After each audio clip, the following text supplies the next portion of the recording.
QK news వార్తలకు స్వాగతం. ముందుగా వార్తల్లోని ముఖ్యాంశాలు. కర్ణుడిలా స్నేహితులకు సహాయం చేస్తారన్న సీఎం రేవంత్ వ్యాఖ్యలు. స్నేహితుల పట్ల బాధ్యత మర్చిపోనని సీఎం రేవంత్ రెడ్డి వ్యాఖ్యలు. విమర్శలొచ్చినా నమ్మిన మార్గంలోనే ముందుకు వెళ్తానన్న రేవంత్. వ్యక్తిగత సంబంధాలను కాపాడడం తన స్వభావమన్న సీఎం రేవంత్. 13 ఏళ్లలోపు పిల్లలకు సోషల్ మీడియా నియంత్రణపై సీఎం చంద్రబాబు నిర్ణయం. 90 రోజుల్లో పిల్లలకు సోషల్ మీడియా నియంత్రణ అమలు చేస్తారన్న సీఎం. టెక్నాలజీ సరిగా వాడాలి, లేకపోతే నష్టమన్న సీఎం చంద్రబాబు.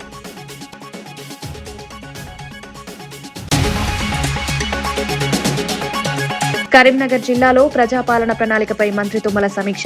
అభివృద్ది కార్యక్రమాల అమలుపై అధికారులతో మంత్రి తుమ్మల సమీక్ష. ప్రజా సమస్యలు త్వరగా పరిష్కరించాలని అధికారులకు సూచన. సంక్షేమ పథకాలు ప్రజలకు చేరేలా పనిచేయాలని ఆదేశాలు. సూపర్ 6 పథకాల అమలు వివరాలు ఇక్కడన్న బొత్స సత్యనారాయణ ప్రశ్న. సూపర్ 6 అమలుపై స్పష్టతనివ్వాలని ప్రభుత్వాన్ని ప్రశ్నించిన బొత్స. అమలు కాకుండా ప్రచారం మాత్రమే చేస్తానంటున్న బొత్స విమర్శ. ఎన్నికల హామీలు నిలబెట్టుకోవాలని ప్రభుత్వానికి సూచన. గీతం భూముల రెగ్యులరైజేషన్ పై కూటమి ప్రభుత్వంపై వరదు కళ్యాణి ఫైర్. ప్రభుత్వ భూములు కుటుంబాలకు కేటాయిస్తున్నారంటూ ఆరోపణ. గీతం భూముల వ్యవహారం కౌన్సిల్లో చర్చకు రానియలేదని, ప్రజలు భూములకు కొందరికి ఇస్తున్నారంటూ కూటమిపై విమర్శలు.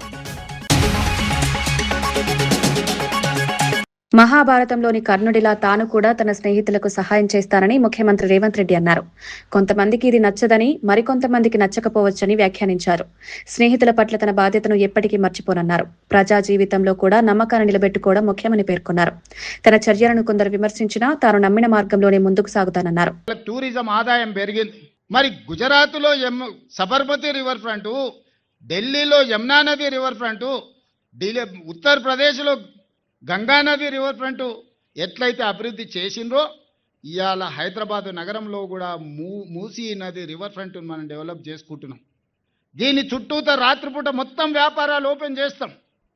పొద్దుటిపూట పని చేసుకోవడమే కాదు, రాత్రిపూట పనిచేయడానికి కూడా మూసీ నది ఒడ్డున 2 వైపులా రాత్రి మొత్తం వ్యాపారాలు జరిగేటట్టు హోటళ్ళు, వ్యాపారాలు, కూరగాయలు, పంటలు, ట్యాక్సీ అన్ని చేసి మొత్తం లైట్లు పెట్టి బ్రహ్మాండంగా పెట్టి నిరుద్యోగ యువకులకు ఉద్యోగ ఉపాధి అవకాశాలు కల్పించి శాంతి భద్రతలను పటిష్టంగా అమలు చేసి పొద్దుపూట కష్టం చేసుకున్న వాళ్ళు సాయంత్రం పోతే కూరగాయలు కొనుక్కోవాలనుకున్నా, బట్టలు కొనుక్కోవాలనుకున్నా, పిల్లల్ని తీసుకెళ్ళి ఇంత హోటల్లో మనం ఇంత మంచి భోజనం పెట్టించి మొత్తం అట్లా నగరాన్ని చూపించి రావాలనుకున్నా, ఈరోజు మొత్తం ఇదంతా అభివృద్ధి చేయాలనుకుంటున్నాం. దీన్ని నైట్ ఎకానమీ అంటారు. పొద్దుటిపూటనే కాదు, రాత్రిపూట పరిశ్రమలు ఎట్లయితే జరుగుతున్నాయో నైట్ టూరిజంని కూడా మనము, లేక్ టూరిజంని కూడా మనం ఇవాళ డెవలప్ చేయాలనుకుంటున్నాం. అందుకే 99 రోజుల ప్రజాపాలన ప్రగతి ప్రణాళికలో భాగంగా మొదటి రోజు ఒక మంచి ప్రణాళికకి ఈరోజు ప్రారంభోత్సవం చేసుకొని ఈ స్ఫూర్తితోని ముందుకెళ్దామనుకుంటున్నాము. మన ప్రాంతాన్ని మనం అభివృద్ధి చేసుకుందాము. మన చదువుకున్న పిల్లలకు మనం ఉద్యోగ ఉపాధి అవకాశాలు కల్పిద్దాము. పిల్లలకు పని లేకపోతే వాళ్ళు రోడ్ల మీద చెడు అలవాట్లకు పడితే తల్లిదండ్రులకు తెలిసి ఆ దుఃఖం ఏందో.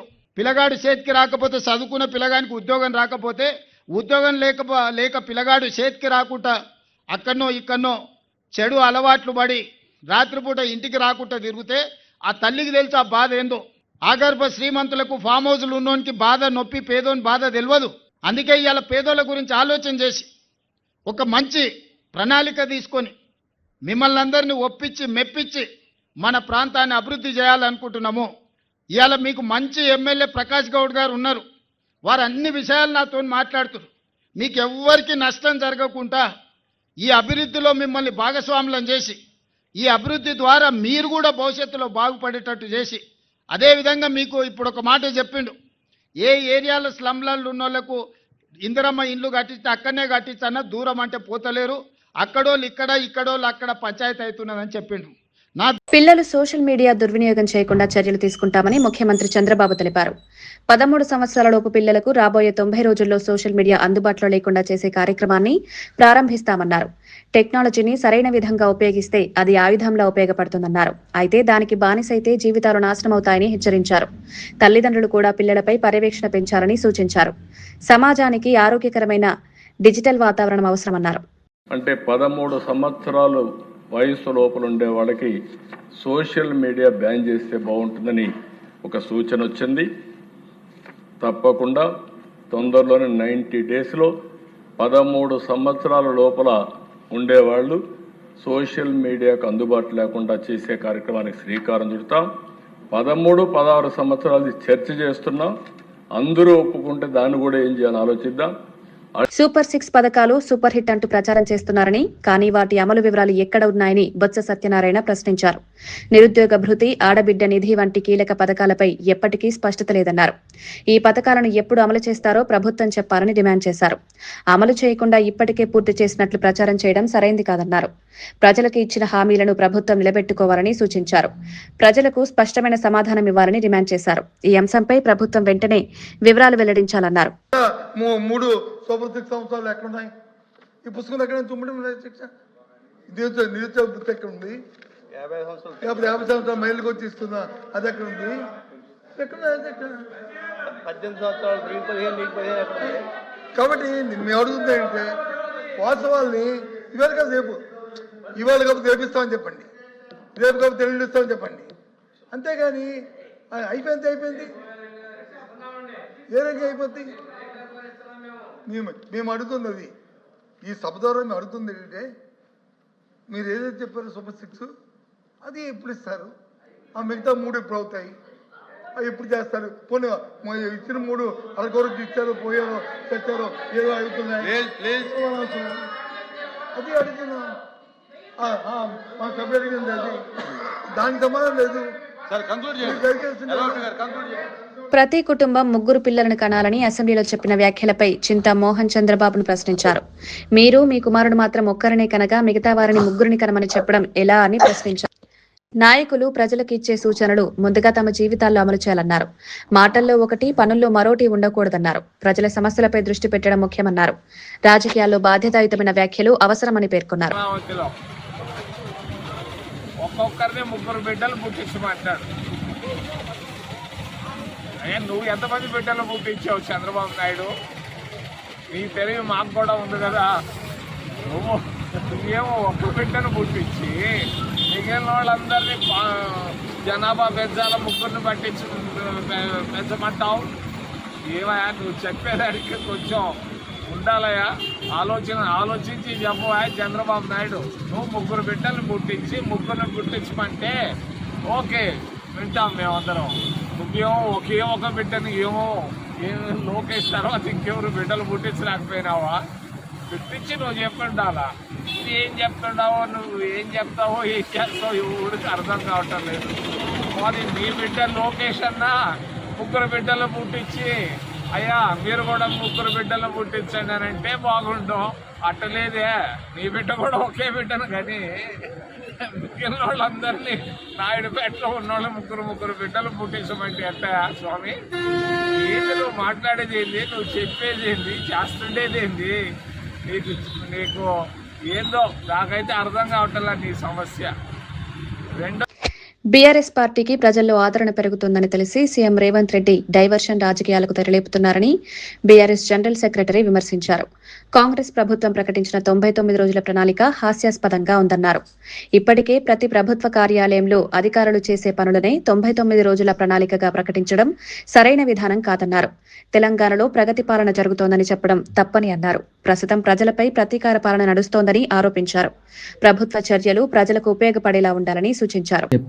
మరొక అటెన్షన్ డైవర్షన్ కార్యక్రమానికి తెరలేపింది. మరి రేవంత్ రెడ్డి గారు అంటేనే రామ్జీ నగర్ గ్యాంగుల్లో ఎట్లయితే దృష్టి మరల్చి బంగారం ఎత్తుకపోతారో అదే విధంగా 6 గ్యారంటీల అమలు చేయడం చేతకాక ప్రతిసారి కూడా ప్రజలు ఈ 6 గ్యారంటీల మీద అడిగినప్పుడు, మరి ముఖ్యంగా భారత రాష్ట్ర సమితి 6 గ్యారంటీల మీద వీరోచిత పోరాటం చేస్తూ ప్రజల గుండెల్లో స్థానం సంపాదించుకుంటున్న ప్రతిసారి కూడా రేవంత్ రెడ్డి గారు అటెన్షన్ డైవర్షన్ చేస్తున్నారు.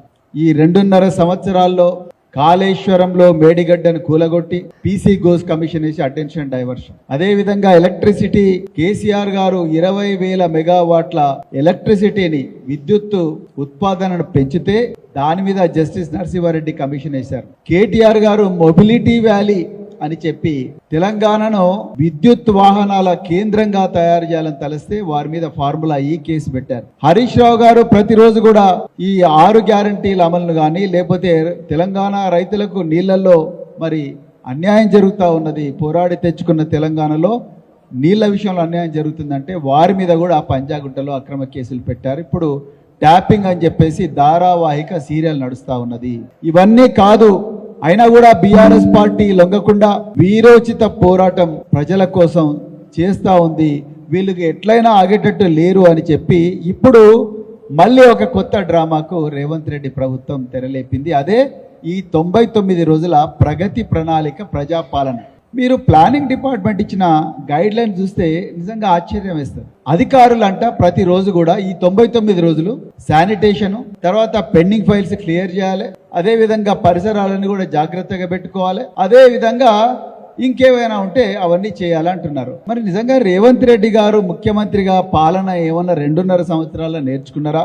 వారి మంత్రివర్గ సభ్యులు ఏమైనా నేర్చుకున్నారు? నిజంగా మాకు సీరియస్ డౌట్ వస్తుంది. అయ్యా రేవంత్ రెడ్డి గారు, అదే విధంగా మరి రెవెన్యూ మంత్రి పొంగులేటి శ్రీనివాసరెడ్డి గారు, మిగతా మంత్రులు అందరూ కూడా మీరు ఈ 99 రోజుల ప్రజా పాలనలో ఇచ్చిన ప్రతి అంశం కూడా, అది పరిసరాల పరిశుభ్రత గాని, మరి అదే విధంగా పెండింగ్ ఫైళ్ల క్లియరెన్స్ గాని, లేకపోతే ప్రజల ఫిర్యాదులు వినడం గాని, ప్రతిరోజు కూడా ప్రభుత్వ ఆఫీసుల్లో అందరూ చేయవలసిందే.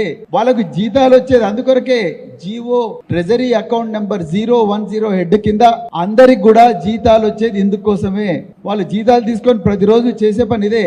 మీరు కొత్తగా 99 రోజుల ప్రజాపాలన ప్రగతి ప్రణాళిక అంటున్నారు. నిజానికి ఇక్కడ తెలంగాణలో ప్రజల మీద ప్రతీకార పాలన నడుస్తున్నది, ప్రజాపాలన కాదు. ప్రజలను దోపిడీ చేసే పాలన నడుస్తా ఉన్నది. నేను దానికి కొన్ని ఉదాహరణలు కూడా ఇప్పుడు మీ ముందర పెడతాను. ఇక ప్రగతి ప్రణాళిక, నిజంగా తెలంగాణలో ప్రగతి ఉన్నదా? పూర్తిగా కాంగ్రెస్ పాలనలో అడుగంటిపోయింది. పోరాడి తెచ్చుకున్న తెలంగాణ 2014 నుండి 2023 వరకు కేసీఆర్ గారు పరుగులు పెట్టించి అధికార యంత్రాంగాన్ని ఎన్నో అద్భుతమైన, ప్రపంచమే ముక్కు మీద వేలేసుకునేలా గొప్పగా మరి పథకాలు పెట్టి నిరంతరం తెలంగాణలో ప్రతి ఇంట్లో కూడా తల్లిదండ్రులు కూర్చున్నప్పుడు కానీ, పిల్లలు అన్నం తినడానికి కూర్చున్నప్పుడు కానీ, ప్రతి చోట కూడా కేసీఆర్ గారి కార్యక్రమాల మీద చర్చ జరిగేది. అది రైతు బంధు స్కీమ్ కావచ్చు, మిషన్ భగీరథ కావచ్చు, 1 కోటి ఎకరాలకు నీళ్ళు ఇవ్వడం కావచ్చు, విద్యార్థులకు గురుకులాలు ఇవ్వడం కావచ్చు, దాదాపు 3 లక్షల ఉద్యోగాలు ప్రభుత్వ రంగంలో ఇవ్వడం కావచ్చు, గురుకుల పాఠశాలలు పెట్టడం కావచ్చు, కళ్యాణ లక్ష్మి కావచ్చు, షాది ముబారక్ కావచ్చు, దళితులకు 3 ఎకరాల భూమి కావచ్చు, దళిత బంధు కావచ్చు, గిరిజన బంధు కావచ్చు, ఇంకా ఎన్నో స్కీమ్లు. వీటన్నిటి మన ఊరు మనబడికి సంబంధించి కానీ, పల్లె ప్రగతి, పట్టణ ప్రగతి, వీటన్నిటి మీద కూడా ప్రతిరోజు కూడా చర్చ జరిగేది తెలంగాణలో ప్రతి ఇంట్లో కూడా. ఆ ప్రగతి అనేది ఈరోజు కుంటుపడ్డది. దానికి కూడా నేను ఉదాహరణలు చెప్తాను. అదే విధంగా ప్రగతి ప్రణాళిక లేదు, అదే విధంగా ప్రజా పాలన లేదు. లడ్డు వివాదం నుంచి దృష్టి మళ్లించేందుకు అచ్చెన్నాయుడు మతాల ప్రస్తావన తీసుకొచ్చారని ఎమ్మెల్సీ బొమ్మి ఇజ్రాయెల్ విమర్శించారు. తిరుమల లడ్డు అంశంపై చర్చను తప్పించుకునే ప్రయత్నం జరుగుతోందన్నారు. మతాల పేరుతో రాజకీయాలు చేయడం సరైంది కాదని పేర్కొన్నారు. తిరుమల వంటి పవిత్ర అంశాలను రాజకీయ ప్రయోజనాలకు ఉపయోగించకూడదన్నారు. ప్రజల విశ్వాసాలకు భంగం కలిగించే వ్యాఖ్యలు చేయడం తగదన్నారు. ఈ అంశంపై ప్రభుత్వం స్పష్టమైన వైఖరి వెల్లడించాలని కోరారు. చంద్రబాబు నాయుడు గారు ఇప్పటికైనా సరే అచ్చెన్నాయుడు గారిని మంత్రి పదవి నుంచి తొలగించాలి. ఆ మంత్రి పదవికి ఆయన సరిపోడు, ఆ మంత్రి పదవి నుంచి కొనసాగే అర్హత లేదు. ఖచ్చితంగా అచ్చెన్నాయుడు గారు ఆ పదవి నుంచి చంద్రబాబు నాయుడు తక్షణంగా తొలగించాలని డిమాండ్ చేస్తున్నాం. ఇంకో అంశం బిఎన్ రెడ్డి గారి అంశం. మరి వాట్సాప్లోను, ఫేస్బుక్లోను, స్టేటస్లోను లేదా వచ్చినటువంటి అంశాన్ని తప్పుదా పట్టిస్తున్నారు. స్వయంగా బిఆర్ నాయుడు గారిని ఒప్పుకున్నారు. 32 సంవత్సరాల నుంచి మాకు ఆ కుటుంబం నుంచి మాకు అవినాభావ సంబంధం ఉంది, మా ఇద్దరి మధ్యన బంధాలు ఉన్నాయని చెప్పినటువంటి బిఆర్ నాయుడు గారి కోసం బిఆర్ నాయుడు గారికి చంద్రబాబు నాయుడు గారికి సంబంధం ఏంటి? బిఆర్ నాయుడు గారికి అచ్చెన్నాయుడు గారికి సంబంధం ఏంటి? బిఆర్ నాయుడు గారికి లోకేష్ నాయుడు గారికి సంబంధం ఏంటి? బిఆర్ నాయుడు గారికి పవన్ నాయుడు గారికి సంబంధం ఏంటని మేము అడుగుతున్నాం. బిఆర్ నాయుడు గారి మీద చర్చ పెట్టండి, వాయిదా తెరవడంతో దాన్ని తిరస్కరించారు. అసలు బిఆర్ నాయుడిని మీరు తొలగిస్తారా, తొలగించరా?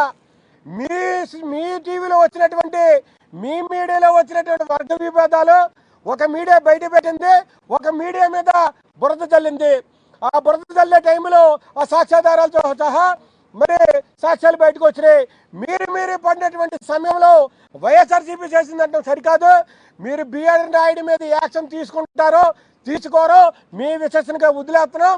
కానీ వెంకటేశ్వర స్వామి వారి తిరుమల తిరుపతి దేవస్థానానికి చైర్మన్గా ఉన్నటువంటి వ్యక్తిని, ఆ స్థాయిలో ఉన్నటువంటి వ్యక్తిని మీరు ఇంకా కొనసాగిస్తున్నారంటే మీ ప్రభుత్వం సిగ్గుపడాలి, మీరు సిగ్గుపడాలి. ప్రజలందరూ కూడా అసహించుకుంటున్నారని చెప్పి సందర్భంగా మనం చేస్తున్నాను. వేల కోట్ల విలువైన ప్రభుత్వ భూమిని కుటుంబ సభ్యులకు దారాదత్తం చేస్తున్నారని ఎమ్మెల్సీ వరదు కళ్యాణి ఆరోపించారు. గీతం యూనివర్సిటీ కబ్జా చేసిన భూములను రెగ్యులరైజ్ చేయడాన్ని ఆపాలని వైఎస్ఆర్సీపీ పార్టీ డిమాండ్ చేస్తోందన్నారు. ఈ అంశంపై కౌన్సిల్లో చర్చ జరగాలని కోరినా ప్రభుత్వం నిరాకరించిందని విమర్శించారు. ప్రజల ఆస్తులను కొందరికి అనుకూలంగా మార్చే ప్రయత్నాలు జరుగుతున్నాయని ఆరోపించారు. ప్రభుత్వ భూముల విషయంలో పారదర్శకత ఉండాలన్నారు. ఈ అంశంపై పూర్తి వివరాలు బయటపెట్టాలని డిమాండ్ చేశారు. మా శాసన మండలిలో ఈ రెగ్యులరైజేషన్ ఆపండి, గీతం విద్యా సంస్థ కబ్జా చేసిన భూమి మళ్ళీ ప్రభుత్వం స్వాధీనం చేసుకోవాలి, దీని మీద చర్చ కావాలి అని వాయిదా తీర్మానం పెడితే దాన్ని అంగీకరించలేదు. చంద్రబాబు నాయుడు గారు ఇంత అన్యాయంగా తన కుటుంబంలో వ్యక్తులకి 54.79 ఎకరాలు, దాని విలువ ఇంచుమించు 5,000 కోట్ల విలువైన భూమిని దారాదత్తం చేయడానికి పూనుకోవడం ఎంతవరకు సమంజసమని నేను అడుగుతూ ఉన్నాను. ఇంతవరకు తీసుకుంటే విశాఖపట్నంలో 99 పైసలకి తన బెనామీలకి తన అనుయాయులకి భూములు కట్టబెడుతూ ఉన్నారు చంద్రబాబు నాయుడు గారు, ఈ కూటమిలో ప్రభుత్వంలో ఉన్న వ్యక్తులు. ఈ రోజు తీస్తే ఏకం తన కుటుంబ సభ్యులకే చంద్రబాబు నాయుడు గారు 5,000 కోట్ల రూపాయల విలువైన భూమిని కట్టబెట్టడానికి ప్రయత్నిస్తూ ఉన్నారంటే ఎంతగా బరి తెగించారో మనం అర్థం చేసుకోవచ్చు. ఈరోజు చూసుకుంటే విశాఖపట్నంలో ఇదే భరత్ గారికి 5 లక్షల ఓట్ల మెజారిటీ ఇచ్చారు ప్రజలు. ఇప్పుడు 5,000 కోట్ల భూమిని దోచుకుంటున్నారు. అలాగే 7 ఎమ్మెల్యే సీట్లు ఈ కూటమికి ఇవ్వడం జరిగింది. రిటర్న్ గిఫ్ట్గా 5,000 కోట్ల రూపాయల విలువైన 54 ఎకరాలు వీళ్ళు దోచుకుంటూ ఉండే పరిస్థితి చూస్తూ ఉన్నాం. చంద్రబాబు నాయుడు గారు ఎన్నికల టైంలో చెప్పారు విశాఖపట్నంని ఫైనాన్షియల్ క్యాపిటల్ చేస్తాము అనేసి. ఫైనాన్షియల్ క్యాపిటల్ చేయలేదు సరికదా, ఈరోజు దోపిడీ క్యాపిటల్గా చేసిన పరిస్థితి మనం చూస్తూ ఉన్నాం. అసలు ఒక బీసీ మహిళ అయిన మేయర్ని ఆ రోజు దించేశారు అడ్డుగోలుగా. అన్యాయంగా కార్పొరేటర్స్ అని కొని దించేయడం జరిగింది. ఎందుకని ఆ రోజు విశాఖపట్నం ప్రజలందరూ బాధపడ్డారు. ఈరోజు అర్థమైంది.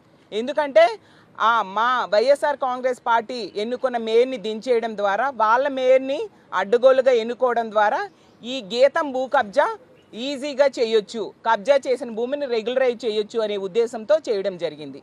ఆ గీతం ఎదురుగానే రిషికొండలో తీసుకుంటే జగనన్న ప్రభుత్వ భూమిలో ప్రభుత్వ భవనాలు కడితే నానా యాగీ చేసి చాలా హడావుడి చేశారు. మరి ఇప్పుడు ప్రభుత్వ భూమిని ప్రైవేటు విద్యా సంస్థ కబ్జా చేసి దాన్ని రెగ్యులరైజ్ చేసేస్తూ ఉన్నారు. ఇప్పుడు పవన్ కళ్యాణ్ గారు లాంటి వాళ్ళు ఎటువంటి యాగీ చేయట్లేదు, కనీసం దాని మీద మాట్లాడిన పరిస్థితి చూస్తూ ఉన్నాం. ఇలా ప్రభుత్వ భూములన్నీ ప్రైవేటు సంస్థలకి దారాదత్తం చేస్తూ ఉంటే, అది కాకుండా వాళ్ళు కబ్జా చేస్తే దాని మీద ల్యాండ్ గ్రాబింగ్ కేసు పెట్టాల్సింది పోయి వాటిని రెగ్యులరైజ్ చేస్తూ ఉంటే పేదలకి రేపొద్దున్న ఏమి స్థలాలు మిగులుతాయి అని మేము అడుగుతూ ఉన్నాము. మా విశాఖపట్నంలో తీసుకుంటే రోడ్డు పక్క చిన్న చిన్న బడ్డీ కొట్లు వేసుకొని బ్రతుకు తెరువు తీర్చుకునే వాళ్ళు ఉన్నారు చాలామంది పేద ప్రజలు. అలాంటి వాళ్ళకి బుల్డోజర్స్ ఉపయోగించి ఆ బడ్డీ కొట్లని తొలగించిన పరిస్థితి మనం చూసాం. అలాగే అదే విశాఖపట్నంలో పేదవాళ్ళు ఒక 1/2 సెంటు స్థలంలో ఇల్లు లేక వాళ్ళు చిన్న చిన్న పాకలు వేసుకుంటే ప్రొక్లైనర్స్ పెట్టి వాటిని తొలగించిన పరిస్థితి మనం చూసాము. అంటే పేదలకు మాత్రం అక్కడ ప్రభుత్వ స్థలాలు కనీసం వాళ్ళు బ్రతుకు తెరువుకు కూడా వాడుకోవడానికి వీళ్ళు ఇవ్వరు.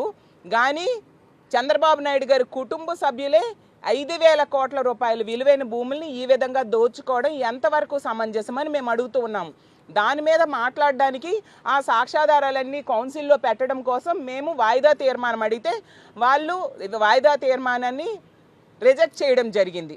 అలాగే మనం చూస్తే 2012లో గవర్నమెంట్ రెవెన్యూ శాఖ ఒక జీవో ఇచ్చింది, ప్రభుత్వ భూమిని ప్రైవేటు సంస్థలకు ఇవ్వకూడదు అని చెప్పేసి. అలాగే 2011లో సుప్రీంకోర్టు జగ్పాల్ సింగ్ కేసులో చెప్పింది ఏంటంటే స్థానిక సంస్థల ఆధీనంలో ఉన్న భూమిని ప్రైవేటు సంస్థలకు ఇవ్వకూడదు అని చెప్పి కోర్టు తీర్పు ఇవ్వడం జరిగింది. అయినా కూడా వీటిని కూడా వీళ్ళు ఫాలో అవ్వట్లేదు. అంటే అధికారులకు కానీ చంద్రబాబు నాయుడు గారికి కానీ కూటమిలో ఉన్న వ్యక్తులకు కానీ సుప్రీంకోర్టు అన్నా వీళ్ళకి ఎటువంటి భయం లేదు, గౌరవం లేదు. ఎంతసేపు కూడా భూ కబ్జాలు చేద్దాం లేదా ప్రభుత్వ భూమిని తన అనుయాయులకి దోపిడీ చేద్దాం అనే ఉద్దేశంలో ఈ రాష్ట్రంలో పరిపాలన సాగుతూ ఉండే పరిస్థితి మనం చూస్తూ ఉన్నాము. అసలు దీన్ని మేము తీవ్రంగా వ్యతిరేకిస్తూ ఉన్నాము. ఆ గీతం విద్యా సంస్థ కబ్జా చేసిన 54 ఎకరాలు కూడా మళ్ళీ ప్రభుత్వమే స్వాధీనం చేసుకునేంత వరకు కూడా మా వైఎస్ఆర్ కాంగ్రెస్ పార్టీ తరఫున ఈ విధంగా పోరాటం కొనసాగిస్తామని తెలియజేస్తూ ఉన్నాను. తిరుమలకి సంబంధించిన జీవో 746 అంశంపై మాజీ మంత్రి సవాల్ విసిరారు. ముఖ్యమంత్రి జీవో 746 రద్దు చేస్తానని చెప్పిన వీడియోను తమ నాయకుడికి ఇచ్చింది తానేనన్నారు. ఈ వీడియో డీప్ ఫేక్ అయితే తనపై కేసు పెట్టాలని సవాల్ చేశారు. అది ఫేక్ వీడియో అయితే వెంటనే తనను అరెస్ట్ చేయాలన్నారు. ప్రజల ముందు నిజాలు బయట పెట్టాలన్నారు. ఈ అంశంపై స్పష్టత రావాలని డిమాండ్ చేశారు. మా నాయకుడికి ఆ వీడియో తెచ్చి నేనే ఇచ్చా. ఆ వీడియో మీకు కూడా పంపిస్తా. అది ఫేక్ అయితే, డీప్ ఫేక్ అయితే, ఏఐ అయితే నా మీద కేసు కట్టి లోపలే. నువ్వు చంద్రబాబు నాయుడు గారు మీరు మాట్లాడినటువంటి తిరుపతి 7 కొండల ప్రాంతాన్ని తగ్గించి 27.4 కిలోమీటర్ల కింద చేస్తాను, జూవో 746 రద్దు చేస్తానని చెప్పి మీరు మాట్లాడారు. తిరుపతి ప్రాంగణంతో పాటుగా మరొక 19 ఆలయాల్లో అన్యమత ప్రచార నిషేధాన్ని ఎత్తేస్తానని చెప్పి మీరు మాట్లాడారు. ఈ 2 ఆడియో వీడియో మీరు హెలికాప్టర్లో దిగింది, హెలికాప్టర్లో మిమ్మల్ని రిసీవ్ చేసుకున్నది, మీరు బైబిల్ మిషన్లోకి లోపలికి వెళ్ళి డయాస్ మీద కూర్చుని మాట్లాడింది, మీరు వచ్చిన ముందు రోజో మీరు వచ్చిన వెనకటి రోజో చిరంజీవి గారు కూడా అదే డయాస్ మీదకి వెళ్ళాడు. అదే అక్కడే మీటింగ్లో పాల్గొన్నాడు, బైబిల్ మిషన్ మీటింగ్లో. ఇది సాక్ష్యం, ఇది యథార్థం. నేను ఆ వీడియో మీకు ఇస్తాను, చేయండి. మీరు అబద్ధం అంటున్నారు కదా, మీ ఇష్టం వచ్చిన చర్య తీసుకోండి, నేను రెడీ. బైబిల్ మిషన్ కిరణ్ గారు కూడా ఉన్నారు కదా, ఆయన బైబిల్ మిషన్ కిరణ్ బాబు గారు ఉన్నాడు. ఆ దాంట్లో మత పెద్దలు ఎవరైనా ఉన్నారో లేదో తెలియదు. మీ పుల్లారావు గారు ఉన్నాడు, నక్క ఆనందబాబు ఉన్నాడు ఆ వీడియోలో మీతో పాటు, ఇంకా చాలామంది ఉన్నారు. మీరు మాట్లాడి ఇవాళ జగన్ గారి తండ్రి గారి గురించి, రాజశేఖర రెడ్డి గారి గురించి మాట్లాడతారు. సావాసంగా తిరిగావే కానీ కొన్నాళ్ళు, తప్పు కదా ఇది. ఒక స్నేహితుడి గురించి, పాత స్నేహితుడి గురించి ఇంత అసహ్యంగా, ఇంత నిర్లజ్జగా మాట్లాడటం అనేది. ఉమ్మడి కరీంనగర్ జిల్లాలో ప్రజాపాలన ప్రగతి ప్రణాళిక అమలుపై సన్నాహక సమావేశం నిర్వహించారు. ఇన్ఛార్జ్ మంత్రి తుమ్మల నాగేశ్వరరావు ఆధ్వర్యంలో జరిగిన ఈ సమావేశంలో మంత్రి పొన్నం ప్రభాకర్, స్థానిక ఎమ్మెల్యేలు పాల్గొన్నారు. జిల్లాలో చేపట్టనున్న అభివృద్ధి కార్యక్రమాలపై అధికారులు, ప్రజాప్రతినిధులతో కలిసి సమీక్ష నిర్వహించారు. ప్రభుత్వం చేపట్టిన సంక్షేమ పథకాలు ప్రజలకు చేరేలా సమన్వయంతో పనిచేయాలని ఆదేశించారు. గ్రామ స్థాయిలో సమస్యలను గుర్తించి వెంటనే పరిష్కరించే విధంగా ప్రణాళిక అమలు చేయాలని తెలిపారు. అభివృద్ధి కార్యక్రమాలు సమర్థవంతంగా జరిగేలా చర్యలు తీసుకోవాలని సూచించారు.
వికారాబాద్ జిల్లా పరిగి మండలం కాళ్లపూర్, రాపోల్ గ్రామాల పరిధిలో ఇండస్ట్రియల్ పార్కు కోసం భూసేకరణ చేపట్టడాన్ని రైతులు తీవ్రంగా వ్యతిరేకిస్తున్నారు.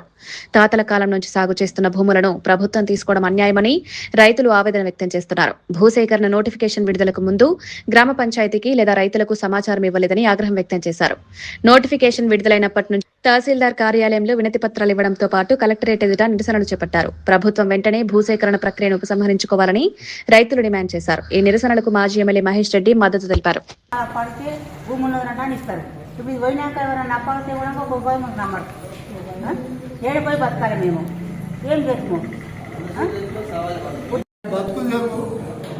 అదే భూమి మీద వాళ్ళు చెప్పిన పర్సన్లే రాత్రి కొనుక్కు నిద్ర అలాంటిది ఏది లేదు. తీసుకుంటే ఒకటేసారి అప్పుడే పట్టుకొని తీసుకుంటే బాగా, కానీ ఇది రోజు సంపడు కన్నా ఈ మందు నేను ఫోన్ లేపలేను. మా భార్య చనిపోయినాయమని అప్పుడే ఎఫెక్ట్ అయింది సార్. ఇది ద్రోహము అన్యాయము ఏదో కానీ ఇది మాకు మీరు దయచేసి మా తరఫున కొట్లాడగలని కోరుతున్నాను. పడకుండా ఏ అవసరమో నేను 10 నిమిషాలు ఇంటికి వస్తాను. మీకు యథార్థంగా ఉండండి, మీరు అర్థమైందా? మంచిగా కొట్లాడదాం, మన భూమి మనం కాపాడుకుందాం. తప్పకుండా యథార్థంగా ఉండండి. ఏమో ఎలక్షన్ లేదు, ఇప్పుడు ఎలక్షన్ లేదు, ఏం లేదు. మనకు భూమి కావాలి, మన భూమి మనకు కావాలి. సరే సరే. ఉమ్మడి ఆదిలాబాద్ జిల్లాలో అభివృద్ధి కార్యక్రమాల అమలుపై మంత్రి జూపల్లి కృష్ణారావు అధ్యక్షతన సమీక్ష సమావేశం నిర్వహించారు. జిల్లాలో జరుగుతున్న ప్రభుత్వ పథకాల అమలు పరిస్థితిని అధికారులు వివరించారు. ప్రజలకు సంక్షేమ పథకాలు సమర్థవంతంగా చేరేలా అభివృద్ధి కార్యక్రమాలు వేగవంతంగా పూర్తి చేయాలని అధికారులను ఆదేశించారు. ప్రభుత్వ నిర్ణయాలు గ్రామస్థాయికి చేరేలా చర్యలు తీసుకోవాలని పేర్కొన్నారు. అధికారులు ప్రజలతో ప్రత్యక్షంగా మాట్లాడి సమస్యలు తెలుసుకోవాలని సూచించారు. అభివృద్ధి పనుల్లో నిర్లక్ష్యం చేయరాదని హెచ్చరించారు.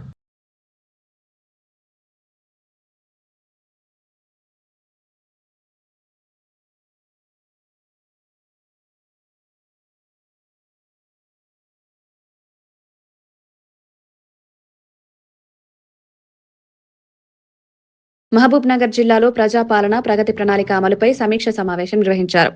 జిల్లాలో జరుగుతున్న అభివృద్ధి కార్యక్రమాల పురోగతిని అధికారులు వివరించారు.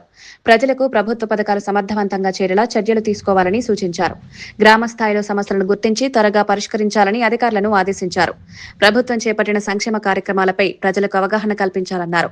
ప్రజాప్రతినిధులు అధికారులు సమన్వయంతో పనిచేయాలని సూచించారు. ప్రజల అవసరాలకు అనుగుణంగా చర్యలు తీసుకోవాలని సమావేశంలో నిర్ణయించారు. So I request the collector to concentrate on drinking water, water distribution wherever the pipeline is there, and whatever the అనుభవాలు ఆ ప్రాంతము, ఆ మండలు, ఆ గ్రామంలో, గతంలో ఏ రకంగా ఇబ్బందులు ఉంటాయి, ఇప్పుడు ఆ ఇబ్బందులు అధిగమించాలంటే మనం ఏ చర్యలు తీసుకోవాలని ప్రధానంగా ఈ డ్రింకింగ్ వాటర్ విషయం వరకు మనం అప్రమత్తంగా ఉండాలి. అదేవిధంగా ఈ హాస్పిటల్ డెవలప్మెంట్ సొసైటీ నిర్వహిస్తున్నవారికి కూడా శ్రీనివాస్ రెడ్డి గారు అందరూ దానిపైన కూడా ఒక నోట్ నాకు ఇవ్వండి. మీరు అందరూ కలెక్టర్ కార్యక్రమంలో అన్నింటిలో ముఖ్యమైనది ట్రైనింగ్ ప్రోగ్రామ్. ఈ ట్రైనింగ్ ప్రోగ్రామ్ మీ అందరూ ఉంటారు కనుక మీకు grand success training program Delhi గంటలు. వార్తలు ముగించే ముందు ముఖ్యాంశాలు మరోసారి. కర్ణుడిలా స్నేహితులకు సహాయం చేస్తారన్న సీఎం రేవంత్ వ్యాఖ్యలు. స్నేహితుల పట్ల బాధ్యత మర్చిపోనని సీఎం రేవంత్ రెడ్డి వ్యాఖ్యలు. విమర్శలొచ్చినా నమ్మిన మార్గంలోనే ముందుకు వెళ్తానన్న రేవంత్. వ్యక్తిగత సంబంధాలను కాపాడడం తన స్వభావమన్న సీఎం రేవంత్. 13 ఏళ్లలోపు పిల్లలకు సోషల్ మీడియా నియంత్రణపై సీఎం చంద్రబాబు నిర్ణయం. 90 రోజుల్లో పిల్లలకు సోషల్ మీడియా నియంత్రణ అమలు చేస్తారన్న సీఎం. టెక్నాలజీ సరిగా వాడాలి, లేకపోతే నష్టమన్న సీఎం చంద్రబాబు.